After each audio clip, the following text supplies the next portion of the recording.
Hi, I'm Al Lopez, and welcome to our Summer Encore series. We've pulled together the episodes you've loved most over the past 10 years, conversations packed with timeless wisdom, practical tips, and the kind of encouragement every leader needs.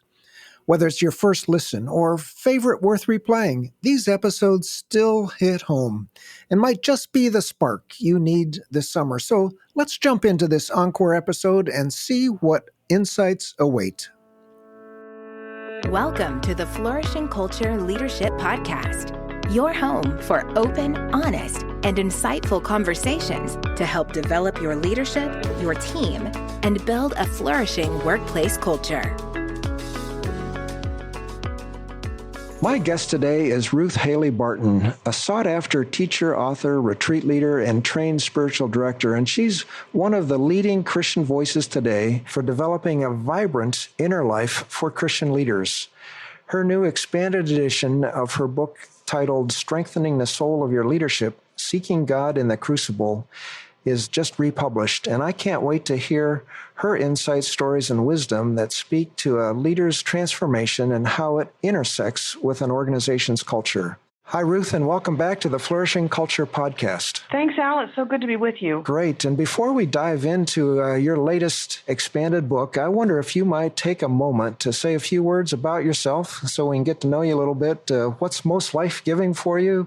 Maybe even for your family or your work or even daily rhythms. We're anxious to hear from the expert about daily rhythms and you know, the spiritual direction question, where has God been showing up in your life lately? There's a lot to chew on as a start. That's right. Well, I have a very full family life in addition to the other things that I do. So perhaps a little known fact is that I have 3 married daughters, and among them all, we have 9 grandchildren. So I'm a very, very young grandmother, though. I want to make that very clear, of course. And my parents live close by, so I'm walking with them intimately in their journey of diminishment, if you will. And my mom passed away Christmas Eve this last year. So it's been a big year for us as a family. This book has been just recently republished. Tell me, what's new with this book, Ruth? Well, there's 2 things. One is that there is now a group guide included with the book. And what we've discovered in the 10 years that this book has been available is that pretty much everybody goes through it with somebody else. Elder teams, Christian boards of directors, groups of leaders who are getting together like in a ministerium or something like that, that it's just a book that makes you want to talk to other leaders because it takes you to a very honest, open place, to a place where you can just be souls in God's presence rather than the kind of networking that we typically do as leaders. And so seeing that people were using it that way anyway, I thought, well, I love to ask good questions and I love to create experiences. So it's more than a discussion guide. It's actually guidance for creating soul-stirring experience, soulish conversations among leaders. And so I know leaders are busy people, and so to know that you can just show up and use the book to create an experience with other leaders, I think is a relief and hopefully a blessing.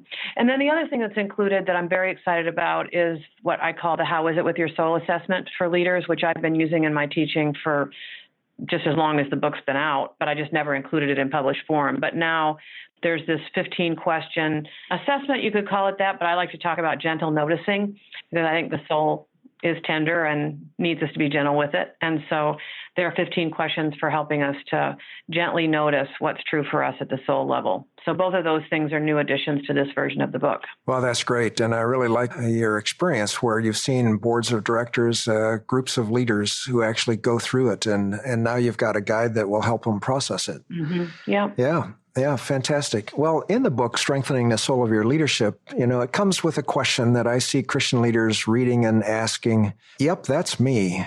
What's this question that points to the heart of the message of the book? Well, the question that the whole book really revolves around is the question, how is it with your soul? And being willing to ask ourselves that question, to ask each other that question, and to be as honest as we can before God about how we're really doing at the soul level. And that question emerges from the Wesleyan tradition. When the Wesleyans got together in their Jesus bands, they would ask each other the question, how is it with your soul? And pretty much their whole meeting would be spent asking and answering that question with one another. And I think that's a tremendously important question, given the fact that Jesus is clear that it's possible to gain the whole world and maybe even the whole world of ministry success or success in a Christian organization, but to lose your own soul in the process. And so this question helps us get at that issue that Jesus was trying to raise with his disciples. That's great.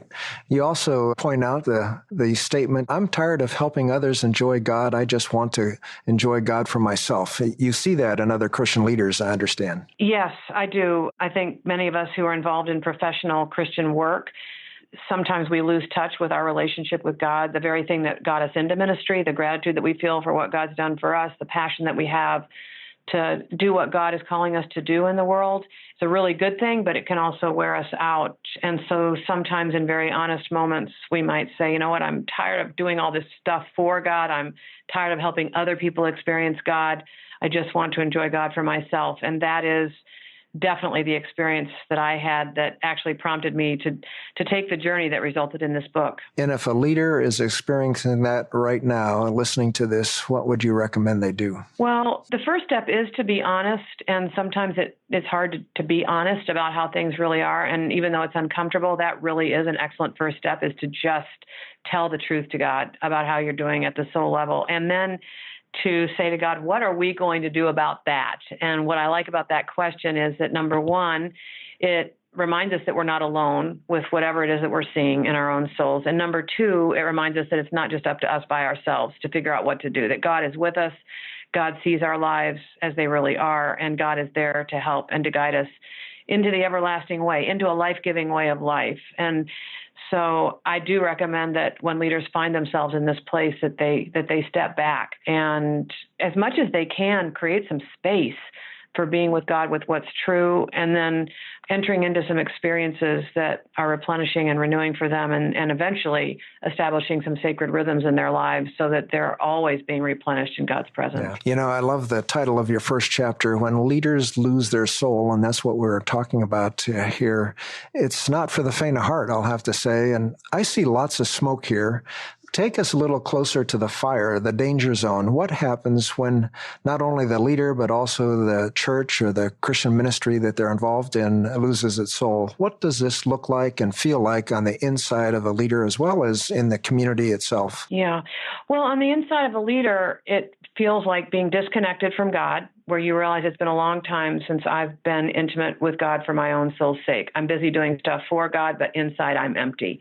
That feeling of emptiness, the feeling of wanting to run away, that feeling of escapism and dreaming about perhaps having another life, feeling disillusioned or disappointed with life as it exists. And sometimes people who are involved in Christian ministry are very good public prayers, but they have ceased praying. They've stopped actually talking to God for themselves, which is a very dangerous place to be. So that's what it looks like in the life of a leader. And in the life of a whole organization, I think one of the characteristics can be a drivenness, where people are just working harder and harder for results, and no one can bring their souls to the working environment. No one can admit how exhausted they are. We find ourselves reacting and responding according to secular business principles rather than responding to a deep spirituality, a deep relationship with God. So we've lost touch with discernment, and instead we're just caught up in strategic planning and thinking all the time. We stop treating people as human beings. They start to be just cogs in our own ego-driven plans. There might even be a real lack of integrity in our lives, a disconnect between what we're presenting to other people and what's really true within us. Psychologically, that's called disassociation, and it's not a healthy place for a leader to be. So those are some of the things that can happen. And when that happens in an organization, the way that organization feels and how it functions and how it's run sometimes doesn't differ in any real way from how things are done in a secular environment, which is very disturbing. Yeah, we find that in our surveys that the core Christian character of the leader, their ability to exhibit the fruit of the Spirit and show compassion and humility is really important. And of course, that disappears as they lose touch with their own relationship with God.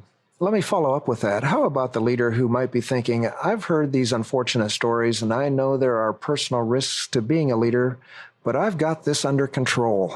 You know, what's your initial response to, I've got this under control? Well, I think they're in a dangerous position because all of us are human and all of us have the ability to be self-deceptive, to not really be able to acknowledge what's going on. And I see a lot of people like that who really aren't able to be honest about what's going on within them. Now, there are leaders also who are living in sacred rhythms and who have good spiritual rhythms in place so that they are connected with God. And thanks be to God for those examples in our lives. But many leaders right now are just unable to be honest. And when that happens, of course, then they are at risk of derailing without even knowing that that's what's actually happening until it's too late, until they hit the wall, until they make the bad decision, until they fail in some way.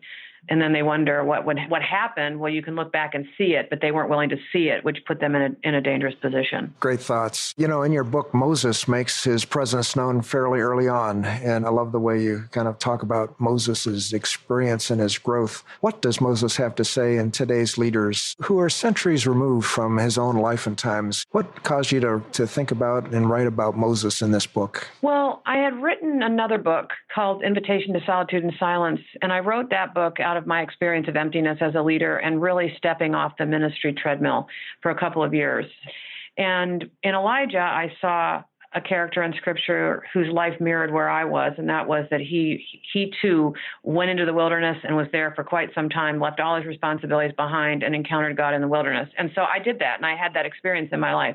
But then, as God does, God began to lead me back into ministry, and as I was in the rigor of real life in a real leadership role, and as the demands upon me increased, I realized that I needed another character in Scripture to be a guide, to be a friend to me in the activity of leadership. And I believe God really drew me into the life of Moses because Moses was a leader, but he was a leader who suffered. He was a leader who experienced very, very hard things. And in fact, the Scriptures don't shy away from talking about how difficult the people were, how challenging it was, the risks, the disillusionment, the times when Moses felt alone within the community of people, but also felt abandoned by God. And it was because of the truth of his experience and the Scripture's unflinching descriptions of how difficult leadership was that I thought, here is a leader that I can relate to. Here's a person I want to know more about. I want to know how he endured and how he had staying power to last all the way until the end of his life while remaining faithful to his calling. And that's the question that I had was, how does one do that? How does a leader say yes to God and stay faithful to one's calling all the way to the end? Because I want to be a marathoner. I don't want to be a sprinter. Well, you've just talked about every leader that I know in Christian organizations where they suffer in their role, maybe quietly, where certainly they're working with people that might be difficult from time to time, where there are risks, we feel abandoned, things aren't going our way. We'll get to the crucible discussion later. But also in each chapter, you include a spiritual practice to help ensure the soul of the reader gets the nourishment they need. Give us an example of a spiritual practice at work. Perhaps you have a favorite story, Ruth, that you could share with us. Well, one of my favorite exercises in the book is the exercise that goes with the chapter on leadership as intercession, where we see Moses really functioning as an intercessor. And what I mean by that is the one who stood between God and the people and was in God's presence on their behalf, listening for guidance, taking his own disillusionment to God rather than fighting it out with the people. And I talk about the fact that in my own upbringing, intercession was something that was taught to me in a way that felt really weighty. And I would, make commitments to people to pray for them and then forget. And I'd have these big, long lists that felt so weighty. And yet Moses is a real inspiration when you see that he saw as part of his leadership, a significant part of his leadership, to actually be in God's presence on behalf of those he was leading. And I feel like this is something that's been lost in our leadership conferences and in our leadership books, that we don't talk about intercession enough. In the chapter on that topic, I actually have a guided prayer experience where I guide people through different kinds of situations and groups and people who might be suffering or places that need wisdom, and guide people beyond the words and to literally hold whatever situation or person in their hands before the Lord, and to literally say, I hold in your loving presence those who need healing and hope and help. And then just be quiet for a moment and allow the people that God brings to mind to come to your mind and to hold them literally in God's presence, but without words and without working so hard. And then after a moment of silence, just holding them in God's presence, we pray, may they know the deep peace of Christ, and then we move on to another group. But it's a much more restful way of praying in which God is actually the active one. God is the one who brings people to us.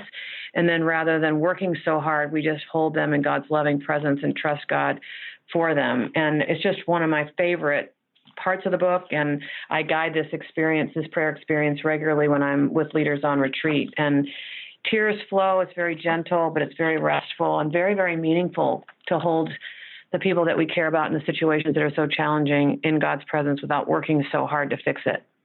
Oh, I love that, Ruth. I oftentimes will encourage leaders to shepherd the flock that God has entrusted to them, which is 1 Peter 5:2. And I love the picture of holding those people in God's hands and your hands in God's presence. That's fantastic. I love it. Your chapters in the book are part warning signs, and they're also part oasis for leaders. Some of the chapter titles include, as you've mentioned already, leadership as intercession, the loneliness of leadership, from isolation to leadership community, finding God's will together, re-envisioning the promised land. There's a hopeful, purposeful progression going on here. And in your mind, what's possible for the leader who pays attention to his or her soul and seeks God in the crucible of ministry? And what's the upside for both the leader and his or her colleagues? What's possible for the leader who pays attention to his or her soul is that they make it for the long haul with their soul still intact, rather than flaming out or burning out or failing and falling, and to remain faithful and fruitful until God calls us home, and to also have our lives be good for others rather than being destructive to others. Many leaders accomplish good things, but there is, you look behind them and there are bodies, in their wake, because they haven't known how to treat people. So also to be able to move through one's vocational life and ministry life and look back and to be able to say, as Jesus did, that I've loved those that you gave me. I've loved them well. I've loved them to the end. Jesus was able to say that at the end of his life. He loved his own until the end. And so to even be able to look back on one's life and to say, I respected and I honored and I loved the people that God gave me to care for, that's a lot to be able to say at the end of a life. And of course, right there, you see the upside for the leader is that they have not flamed out, but instead have been able to stay fruitful and connected with the God who loves them so much. And there's a deep spirituality and a regular renewal that's going on in their lives. And then, of course, for the colleagues, they are people who have been loved well. They are people who have been guided wisely. They are people who have been valued for who they are and not just used as cogs in the wheel of a driven leader's drivenness, And they too can feel that they have become better people, that they've been grown up in the Lord because of the kind of leader that they've worked with. So it is very hopeful all the way around. Yeah, I like that, Ruth, that we be faithful and fruitful to the end. And I love that you kind of put those two together, faithful and fruitful. And to really say, yeah, I've loved them to the end. What a great way to reflect on that. At the Best Christian Workplaces, we've worked with nearly 1,000 churches, ministry organizations, Christian-led businesses and companies. And the keys to a healthy, flourishing culture invariably come back to leadership. It's all about leadership. Leadership that exhibits trust, transparency, open communication, humility, compassion, certainly other characteristics of Christ. What would you say is the most important thing when it comes to strengthening the soul? And what might be the most overlooked or even ignored thing for the soul's well-being and strengthening? Well, it probably goes without saying, but we can say it anyway, that God is the one who strengthens our souls. Psalm 138 says that when I cried to you, you gave me strength of soul. And God is the one who strengthens us. So to be in close communion with God, to stay in an open posture with God, to be open to the transforming work of God so that we understand that at all times we're in a transformation process, even while we're leading others, is very, very important. In fact, we say here in the Transforming Center that the best thing you bring to leadership is your own transforming self. It's good for you to be in the process of transformation. It's glorifying to God for any human being to be involved in transformation. And believe me, the people around us need us to be transforming. They need our transforming selves, not our deforming selves, right? So the most important thing in strengthening the soul of our leadership is to be connected to God and to be cultivating our belongingness to God above all else. The most overlooked or ignored thing, that probably depends on who you are. But one of the things that comes to my mind right now is the fact that many of us see our spirituality and our leadership as being separate from our humanity, from our humanness. And so to see those two things as being connected, that being a spiritual being, and being, a spiritual being in God involves being the best human being we can be, caring for our bodies, caring for our emotional life, caring for those things that are broken and giving them attention, to care for the human self as part of our spirituality in God's presence, opening those aspects of our lives up in God's presence as well, seems to me to be really necessary, as well as the rock bottom commitment to discerning and doing the will of God. I think, again, in our current cultural milieu, the church culture, the Christian workplace culture has often simply adopted secular workplace principles, and there's nothing wrong with that unless we do it without thinking about it and doing some critiquing. And so many Christian leaders have lost sight of discernment as the heart of spiritual leadership. And so they're really big on strategic planning and visionary thinking, but they don't know so much about discernment and how we discern and do the will of God, and how that's the commitment that characterizes a truly spiritual leader. So I think there's a resurgence of interest in that topic. I'm getting many more requests to come and be with leadership groups around the topic of discerning and doing the will of God. And I find that to be so encouraging, because that is the heart of spiritual leadership, and it's very different than mere strategic planning. Wow, that's really insightful. And Ruth, just help us out. Name a couple things that leaders could do to help discern the will of God, and maybe point us to, I know you've written a book on this. What are a couple things that would be helpful for leaders to help discern the will of God? First of all, a commitment to do it as habit and a practice, and to begin to define their leadership around discernment, I think really changes how one views one's leadership. But then certainly cultivating friendship with God, developing the prayer practices that go along with discernment, prayer for wisdom, the prayer of quiet trust, the prayer of indifference, where we ask God to make us indifferent to anything but the will of God. Those are the prayer practices that go along with discernment. The ability to notice everything without judging and without being too tied to any kind of grandiosity in our lives, because oftentimes the wisdom of God is the foolishness of this world. And that's a hard pill for some leaders to swallow. What if what God is leading me to makes me look foolish in the eyes of others? That's a big question, right? And so what God might be calling us to do could look foolish to secular wisdom, but am I still willing to follow God if that's what he's calling? What I have discovered, though, is that God's wisdom is often strategic in a different way than what I might have thought my way into with my own intellect and with my own mind. A deep-seated belief that God's will is the best thing that can happen to us under any circumstances. Those are all things that go along with the discerning lifestyle. I love your ideas of these various prayers, the prayer of wisdom, the prayer of quiet trust, and so on. That's very insightful. Thanks for sharing that. As we go forward, tell us one of your favorite before and after stories about how the organizational culture and ministry came to life through the influence of a leader who possibly and essentially live the message of your book. Has anybody come to mind? So many people, and I think the discernment topic is the way into many of those stories. A leader who, I can think of a leader who entered a deeply transformational journey and began to practice solitude and silence themselves, where they could become more in touch with the voice of God within as being distinct from cultural voices. Someone who began to cultivate their friendship with God, someone who was able to become more honest about how they were living their lives in driven ways. They became more discerning personally, and then began to share that within their organization, and realized that there were lots of people around the leadership table who were longing for deeper levels of transformation, who were longing for the intimacy with God that this person was experiencing. And lo and behold, were longing to engage in discernment rather than strategic planning and strategic thinking. And so out of that person's transformational journey, out of their example, out of the reality of what was happening in their lives, the other leaders were enlivened to want to pursue transformation for themselves and also to commit themselves to discernment at the leadership level, because that can't be done just by one person. Corporate discernment is done by everyone together. And what's interesting is that at first it can feel like a kind of a subjective process, but the practice of discernment is one of the ways in which we begin to experience God as being real around our leadership table and in our organizational life, because we discover that God does want to lead us, and that when we create space, leadership gets really exciting because God shows up and God is longing to speak and to lead us as his people.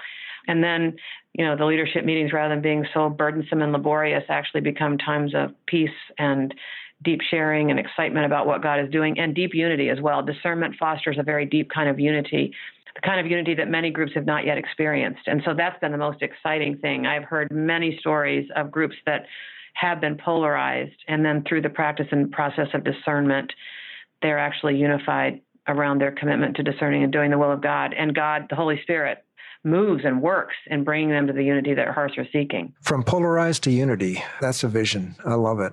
If we come back full circle to Moses for a minute, where did he begin to value the experience of the soul of his leadership? How did Moses start? What practical things can I do, or can you do, or can leaders do to deepen their own journey with God, much as Moses did? Well, the answer to that's a little tough. The first place that Moses started was by seeing his false self, his undisciplined, out of control anger. So he had to see that he was ineffective as a leader first, which is hard. It's a hard word, but we all know Moses' story, that he wanted to do good. He wanted to make a difference in the world, but in his desire to make a difference, he killed the Egyptian because his anger was out of control. And so the beginnings of his life in true spiritual leadership began with actually owning a mistake, a terrible mistake, a sin. And he ran into the wilderness. He ran into solitude. God began to do his purifying work. And while Moses was alone and quiet, he began to hear God calling him to go right back to the place of his greatest pain and to call the people of Israel out of Egypt. And as we know, Moses was convinced that he was not qualified. I think he probably also thought his sin had disqualified him, not to mention the fact that he didn't feel that he had the gifts and the abilities and competencies to do what God was calling him to do. But when God calls, you have two options. You either say yes and answer, or you become like Jonah and you run the other way. So Moses and God argued, and Moses decided to trust God, that God's presence would give him what he needed. So it's interesting to note that the leadership journey often begins with a more honest assessment of who we are, where we can move beyond the brokenness of our humanity to a place where God begins to heal us and to bring something truer through our lives. And that's how it all started for Moses. And that's when he got in touch with his soul, that place where God's spirit witnesses with our spirits, where God was saying, this is who you are. This is what I'm calling you to do. That was a soul experience. That kind of thing happens at the soul level. And that's how it began for Moses. Ruth, we've really enjoyed what we've learned today. Thank you very much. And given all that you continue to experience and witness among leaders that you work with, whose spiritual transformation means discerning and doing the will of God, give us one final thought you'd like to leave with our listeners. Well, I mentioned the best thing you bring to leadership is your own transforming self. And that's just a deep truth that I'm trying to live out, and I would want our listeners to live out as well. But perhaps the other thing I would call our attention to is coming into a right relationship with our vision. That I think for many leaders, we are very driven by our visions, and yet sometimes our visions become more important to us than our relationship with God. And so the final chapter of Strengthening the Soul of Your Leadership is about re-envisioning the promised land and realizing that the promised land is the nearness of God, and we already have that. Cultivating that nearness with God is our greatest good as leaders. And when we know that deeply, then that can't be taken from us. And we can serve God to the end of our days with all of our strength. But we know that while the vision is a good one, the vision is a God-given one, that is our relationship with God that matters the most. And Moses was very brave in saying to God in the middle of his journey, if you don't go with us, do not lead us up from here. And I see leaders all the time who are more committed to the vision while their relationship with God is slipping away. So to stay in right relationship with the vision, that while it might be good, while it might be God-given, it's not more important than your relationship with God. And when it becomes more important than our relationship with God, we are in danger. That's what I would say. I love it. The best thing that you bring to leadership is your transforming self, but having the right relationship with your vision and with the organization's vision is really critical, and really ending up with the relationship. Our relationship with God is the most important thing. I love it. Ruth Haley Barton, founder of the Transforming Center and author of the book Strengthening the Soul of Your Leadership, Seeing God in the Crucible of Ministry.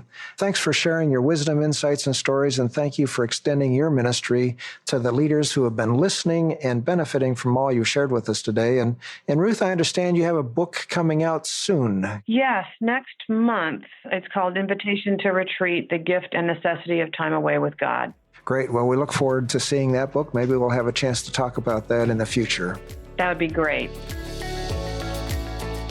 The Flourishing Culture Leadership Podcast is sponsored by Best Christian Workplaces. If you need support building a flourishing workplace culture, please visit workplaces.org for more information. We'll see you again next week for more valuable content to help you develop strong leaders and build a flourishing workplace culture.